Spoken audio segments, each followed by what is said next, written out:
waqtiga iyo waayaha ayaa inta badan u diido qofka bini'aadamka waxa uu rabo inuu helo. qofna waqtiga ayaa u heeliyo oo waxa uu rabo waqtigaas la joogo ayuu helaa. aad ayuuna ugu farxaa marka uu helo, laakiin marka uu waayo waxa uu dareemaa in uu galay maalmihii ugu murugada badnaa adduunka. sidaas oo ay tahayna ma isweydiiyo haddii maanta uu farxi lahaa sida uu dareenkiisa uu noqon lahaa. warbixinta maanta ay idiin soo gudbinayo waxay tahay warbixin inta badan baraha bulshada lagu soo daawaco ama inta badan ay la kulmaan dhalinyarada Soomaaliyeed, taasi oo ah aniga waalidkay ayaa ii diiday wiilkii aan jeclaay, aniga hooyaday ayaa ii diiday gabadhii aan jeclaay.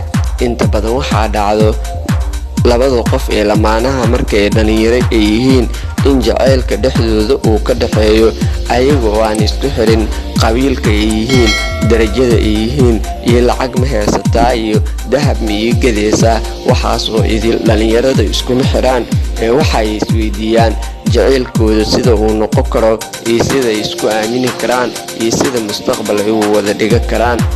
inta badan jaceylka waxa uu ka wada dhaxeeyaa labada qof ee dhalinyarada ee sida quruxda badan isku fahantay, mana isweydiiyaan waxa ka dhalan karo. labada qof ee jaceylka sameynayo ugu horeyn markay isbartaan xiriirkooda jaceyl oo aad u qurux badan, waxaa la rabaa qof walba in qofka kale uu weydiiyo haddii jaceylkeena uu weynaado oo waalidka uu diido inaan isguursano maxaa xal noo ah. waxaa la rabaa qaarkood inay horta marka hore nafta ka dhaadhiciyaan, inay isweydiiyaan inta jaceylkooda uu bilaabu yahay adiga dhanka waalidka maxaa kaaga imaan karo. horta inta aan ku jeclaan dhanka waalidka maxaa kaaga imaan karo, maxaana qorshe kuu ah haddii waalidka labadeena arrinkeena uu ogaado. gabadha waxaa looga baahan yahay laba su'aalood in waalidkii ula noqoto. kow horta inay dhahdo hooyo aniga dooq ma u leeyahay in aan keensado qofka aan rabo. haddii ay haa ku dhahdo dhanka waalidka markaa sheekadu waa ay ka xiran tahay. haddii ay may ku dhahdo su'aal kale ayaa lagaa rabaa, taasi oo ah inaad ka dhaadhicisid waalidka inuu jiro qof adiga aad jeceshahay mar walbana aad jeclaa lahayd mustaqbalkaada. waayo waalidka waxaa dhahdaa aniga waxaan ku qanacsanahay mustaqbalka aniga aan dhistay iyo ruuxa aniga aan keensaday. sidaas markaa waalidka dhahdo aad ayuu farxayaa. waxaan laga yaabaa talada ama fikirka aad kala hadashay in uu kuu yeelo, laakiin marka aad ka qariso waxaa laga yaabaa waqti aan waxba laga qaban karin in waalidka uu kuu keeno. sidaas darteedna lagu dhaho habaar iyo duca dooro. labadaas haddee mar imaadane ducada ayaad dooranaysaa. waxaa laga yaabaa ruuxi aad jecleed in muddo aad la socotay halkaas in jaceylkiina uu ku burburo.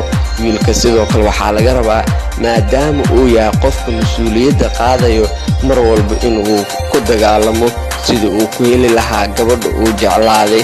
mar walbana waxaa looga baahan yahay in cidda gabadha uu ka jecel yahay gurigooda uu tago si waalidka halkaas joogo ay u bartaan, xiriirkana waqti hore uu u gudbiyo si uu iskaga ilaaliyo dhaawaca biri uu imaan karo.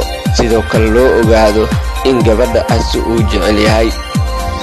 waalidiinta sidoo kale waxaa laga rabaa in fikradooda mar walba ay ku biiriyaan labada qof oo isjecel. haddii gabar aad dhashay waxaa la rabaa wiilka gabadha jecel mar walba inaad aragtid, sidoo kale su'aalo macquul oo aad weydiisid, hadalkiisa waxa kaaga soo baxo ayaad ku go'aamin kartaa gabadha mas-uuliyaddeeda inuu qaadi karo. halkaas ayaan ku soo afmeerayaa qaybta koowaad aan ugu hadlayay maxaa keenay in laba qof oo isjecel liisku diido. adigana qaybta kommentiga ayaad noogu reebi kartaa. soo dhowaa waxaa idiin soo gudbinaya anigoo ah Mahad Abuukar Maxamed Mac Socdaal.